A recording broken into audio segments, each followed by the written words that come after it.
tué ma mère! Il a tué ma mère! Nathan!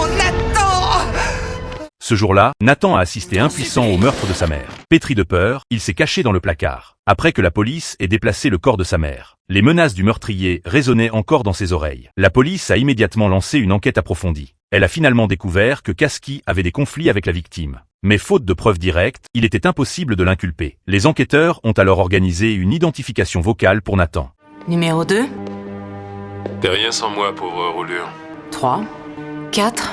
Numéro 5. T'es rien sans moi, pauvre roulure. Nathan a essayé de se rappeler désespérément la voix du meurtrier. Il a sélectionné 2 suspects potentiels, mais le procureur a précisé que seul le bon choix constituerait une preuve valable. À ce moment-là, la barrière psychologique de Nathan s'est complètement effondrée. Il a fini par choisir le mauvais suspect. Si mon client est traduit en justice, il sera chez lui pour le dîner. La numéro 2, je peux pas recommencer? Non, mais on va le coincer d'une autre manière. Je t'invite à déjeuner.